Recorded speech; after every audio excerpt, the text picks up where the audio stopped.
DPR malah nggak mau untuk langsung menerapkan tuh, tapi keburu di demo kan. Kami pikir jangan sampai lah di putusan 135 ini kita mengulangi untuk sampai harus menggeruduk rumah rakyat untuk kemudian segera memperbaiki pemilu. Mereka harusnya belajar di pengalaman lah. Karena kambing pun kan akan belajar ketika dia terjatuh sekali seperti itu.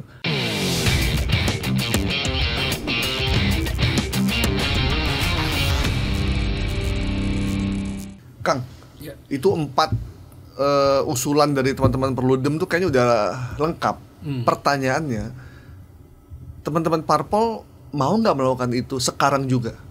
Sempatkah mereka memikirkan itu? Karena setelah pemilu, kan biasanya yang dipikirkan tuh adalah kursi menteri, komisaris, dan lain-lain. Sementara ngomongin soal perbaikan pemilu, undang-undang tuh biasanya di ujung-ujung menjelang pemilu. Biasanya ya, betul. 2029 dibahas 2028 untuk melihat konfigurasi politik dan lain-lain. Gimana Kang?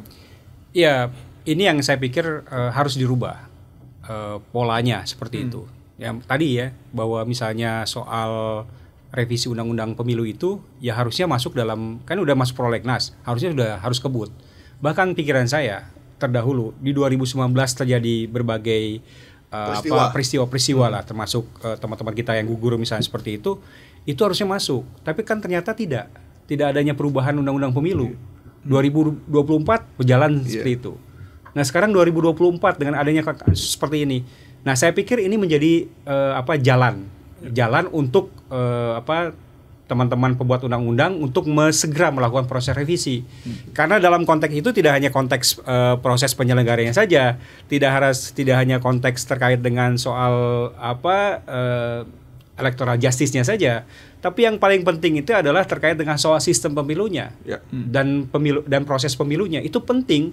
Sistem pemilunya mau apa sih? Kita ini mau di seperti sekarang terbuka, ataukah mau kembali ke tertutup, atau kita mau mixkan? Redesign dapil. Redesign seperti apa redesign dapil? Sampai sekarang belum ada redesign dapil terkait dengan soal itu. Terkait dengan soal misalnya mekanisme pencalonan, bagaimana perekrutan segala macam. Nah, saya berpikir ini mudah-mudahan ini baik sangka saya terhadap pembuat undang-undang ini harus segera. Dan mudah-mudahan dengan ada putusan ini, dengan mereka rapat dan lain sebagainya, mereka segera melakukan upaya-upaya proses revisi yang ada. Karena jalannya sudah ada. Itu baik sangka. Baik sangka saya. Buruk sangkanya ada? Tadi buruk sangkanya adalah kalau ini delay. Kan selama ini kayak gitu kan. Sampai menjelang proses pemilu. Padahal 2026 itu sudah harus dibentuk KPU. KPU baru ya? KPU baru. 2027 proses pemilu kalau menurut Undang-Undang 7 tahun 2017 sekarang itu 20 bulan sebelumnya. Itu kan harus sudah ada proses tahapan yang ada. Berarti sekitar 2027 itu harus sudah mulai. Kalau memang mengacu ya, kalau bahasa hukumnya mutatis dengan aktivitas yang tersebut, ya harusnya sudah mulai proses 2026. Kalau ini 2025 saja belum dimulai, 2026 belum dimulai atau nanti last minute, akan terjadi problem. Bahwa kemudian siapa yang diuntungkan, ya inilah problem pemilu dari pemilu ke pemilu seperti itu. Sehingga kami misalnya dari partai-partai non parlemen misalnya, ya kita juga kan ingin siap-siap, ingin melihat bagaimana sih format pemilunya, bagaimana sih sistem pemilunya, bagaimana mekanisme untuk menjangkau masyarakatnya, bagaimana nanti proses pencalegannya. Itu kan harus kita siap-siap. Makin cepat ada kepastian itu buat teman-teman partai non parlemen makin bagus sebenarnya. Makin bagus. Dan konteks pemilu, konteks kompetisi adalah adil dan setara. Nanti ketika masuk ranah pemilu, tidak ada lagi partai parlemen, tidak ada lagi partai non parlemen. Semuanya adalah partai politik peserta pemilu. Ini yang saya pikir juga perlu menjadi perhatian dan pertimbangan. Saya takzim lah kepada pembuat undang-undang, DPR, pemerintah untuk segeralah melakukan upaya-upaya terobosan-terobosan pasca putusan Mahkamah Konstitusi 135 itu sendiri. Seperti itu. Kita sih pengennya berbaik sangka sih. Berbaik sangka. Sebenarnya ada yang bilang politik itu seperti lagu Madu dan Racun. Madu saat kampanye, racun begitu terpilih. Udah gak mikirin rakyat lagi. Mas Iqbal, setelah putusan ini ada nggak teman-teman dari Parpol yang kontak atau ada pendapat-pendapat, bocoran-bocoran apa yang mereka sampaikan ke Perludem? Sebenarnya kalau boleh kita bilang gitu ya Mas ya, ya mungkin saja gitu ya ada perbedaan pandangan antara pimpinan wilayah dengan pusat gitu ya, itu bisa saja terjadi. Kemudian beberapa partai politik ada yang malu-malu untuk mendukung, itu juga bisa saja terjadi. Tapi ada juga yang keras sekali, itu juga ada gitu ya. Tapi kami lihat ini ya bentuk dinamika lah. Dinamika pasca putusan itu pasti selalu ada. Ya seperti putusan 60 misalkan yang tentang ambang batas pencalonan di pilkada. Kemarin kan awalnya DPR malah nggak mau untuk langsung menerapkan tuh, tapi keburu di demo kan. Kami pikir jangan sampai lah di putusan 135 ini kita mengulangi untuk sampai harus menggeruduk rumah rakyat untuk kemudian segera memperbaiki pemilu. Mereka harusnya belajar di pengalaman lah. Karena kambing pun kan akan belajar ketika dia terjatuh sekali seperti itu. Artinya kami cuma punya dua pesan lah Mas sebetulnya. Yang pertama, perbaikan undang-undang pemilu ke depan, kacamatanya itu jangan hanya kacamata tarik-tarik kepentingan ataupun hanya kacamata kekuasaan. Penting sekali juga untuk menaruh kacamata pada keadilan, terutama keadilan elektoral, bahwa kemudian perbaikan revisi undang-undang pemilu ditujukan pada upaya mengejawantahkan amanat rakyat dengan lebih baik, dengan lebih adil, dengan lebih berintegritas. Yang kedua, putusan 135 ini bukan obat bagi seluruh penyakit. Saya setuju nih. Itu yang penting dilihat. Bukan obat yang tokcer, tidak. Tapi memang harus ada prosesnya lain yang harus dilakukan. Bahwa putusan 135 ini seyogyanya itu harusnya dipandang sebagai pintu awal untuk setiap pihak, baik itu peserta pemilu, penyelenggara, bahkan pemilih, untuk memahami betul bahwa pemilu kita ini banyak sekali yang harus diperbaiki kok. Tadi beberapa perbaikan sudah disebut oleh Bang Ferry, bahwa adanya pendapilan misalkan, kemudian ada sistemnya seperti apa. Itu kan yang lebih substantif untuk kita bicarakan. Ini yang penting untuk kita sorot dari putusan 135 dan memindahkan perdebatan-perdebatan yang tidak produktif kayak gitu ya, menjadi perdebatan produktif tentang mau seperti apa sih pemilu kita ke depan yang lebih baik. Itu yang penting untuk kita sorot. Minimal kalau kita sakit nih, arahnya udah ke rumah sakit ya. Betul. Bukan ke arah kemana gitu kan. Bukan nyalahin rumah sakitnya. Iya, kemana gitu misalkan gitu kan. Gitu. Jadi benar-benar ke rumah sakit. Kang, kenapa perusahaan ini memberikan efek yang atau manfaat bagi masyarakat? Penting ya. Jadi masyarakat itu sebenarnya memang real ya, bahwa masyarakat pemilih itu adalah subjeknya demokrasi. Bahwa ketika kita menganut demokrasi kan daulat rakyat itu ya daulat rakyat gitu kan. Jadi itu teorinya. Teorinya seperti itu. Kalau ini kenyataannya jadi objek sebenarnya. Nah, dengan adanya pemisahan, keserentakan terjadi tetap, tapi kan dipisah. Ada lokal, ada nasional, ada daerah atau lokal, seperti itu. Nah, upaya-upaya masyarakat untuk menjaring bagaimana nanti memilih pemimpin sesuai dengan preferensinya, saya pikir ini penting. Jadi tidak ada lagi misalnya, mungkin mudah-mudahan ya, moral hazard yang memang terjadi, brutalisme 2024 yang terjadi kemarin itu, mudah-mudahan bisa diminimalisir, bahkan sampai 3-0. Masyarakat tuh benar-benar cerdas gitu kan.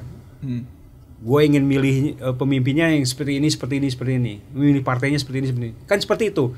Ini yang kita inginkan, walaupun mungkin ini masih berproses kan seperti itu. Tapi setidaknya menurunkan tensi itu. Kenapa? Karena masyarakat akan fokus dia bahwa nanti di nasional dia akan milih presiden, DPR, DPD. Oke, itu aja.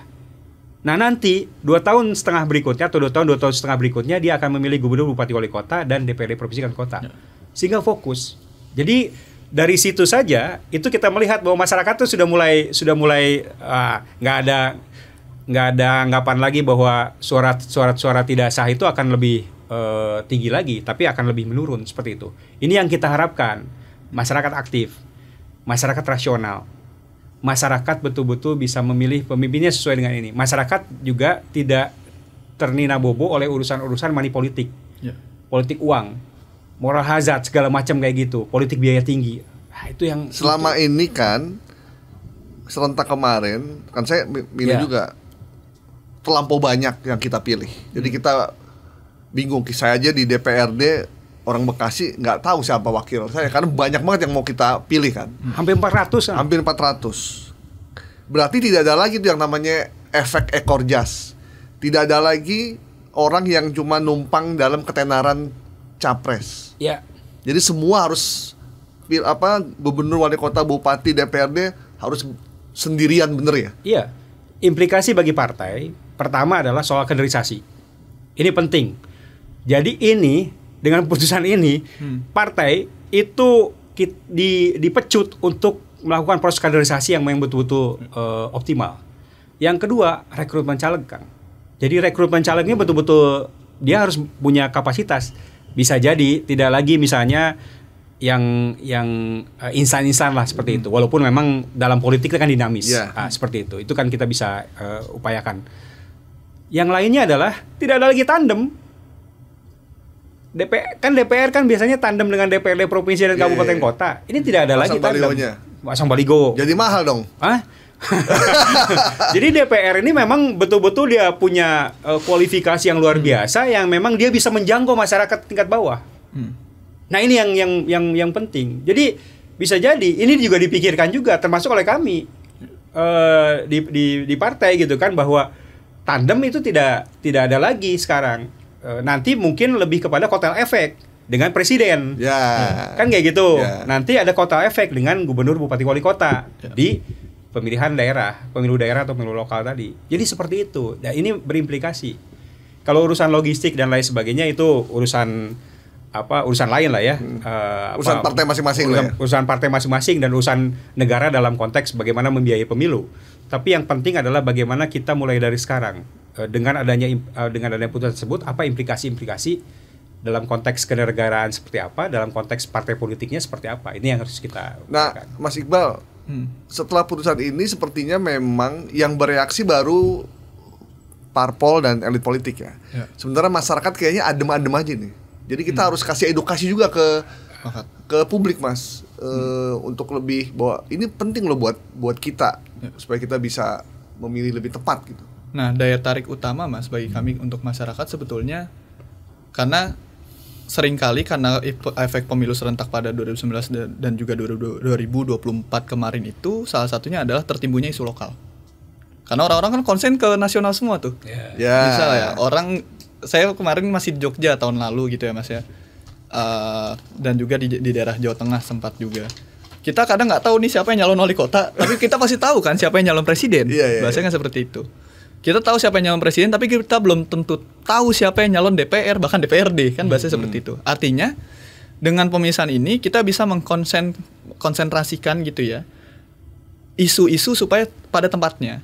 Ketika pemilu nasional, maka kita akan konsentrasi masyarakat pada permasalahan nasional. Apa yang bisa dijawab oleh politisi, apa yang bisa dijawab oleh partai politik lewat calon-calonnya. Dan sama juga ketika pemilu lokal. Isu-isu lokal ini bisa keangkat gitu ya. Bisa dibahas oleh berbagai orang dan tidak perlu untuk terganggu konsentrasi dengan pemilu nasional seperti yang terjadi di pemilu 2024 ataupun 2019. Nah, hal ini sebetulnya yang kami pikir publik kayaknya harus tahu deh, bahwa salah satu efek positif yang kami perkirakan gitu ya dalam putusan tersebut adalah bisa terbaginya fokus isu, terbaginya konsentrasi publik terhadap isu yang terjadi dan berkembang. Sehingga pilihan mereka bisa lebih rasional terhadap based on issues, bukan based on amplop yang didapatkan, bukan based on isu-isu nasional terus yang selalu mereka dengarkan, tapi lebih bisa membumi lah, isu-isu lokal juga bisa didengarkan oleh banyak orang. Itu yang kemudian kami pikir berkaitan juga pada logika keserentakan itu apa sih dalam pemilu. Logika keserentakan pemilu itu kan adalah menyatukan antara pemilu eksekutif dan legislatif dalam satu waktu. Pandangan publik juga banyak yang mengira ketika itu dipisah antara lokal nasional, Pak, akhirnya yang terjadi justru tidak ada yang namanya pemilu serentak. Padahal kan serentaknya tetap ada, logika itu tetap ada, tapi dalam dua level. Ada level tingkat nasional, ada level lokal. Dan ini juga berimplikasi dengan bagaimana isunya, bagaimana kotel efeknya, itu tetap dalam bentuk tadi, tetap terkait antara legislatif ke eksekutif, tapi pada level-level tertentu yang lebih terbagi dan lebih terdistribusi.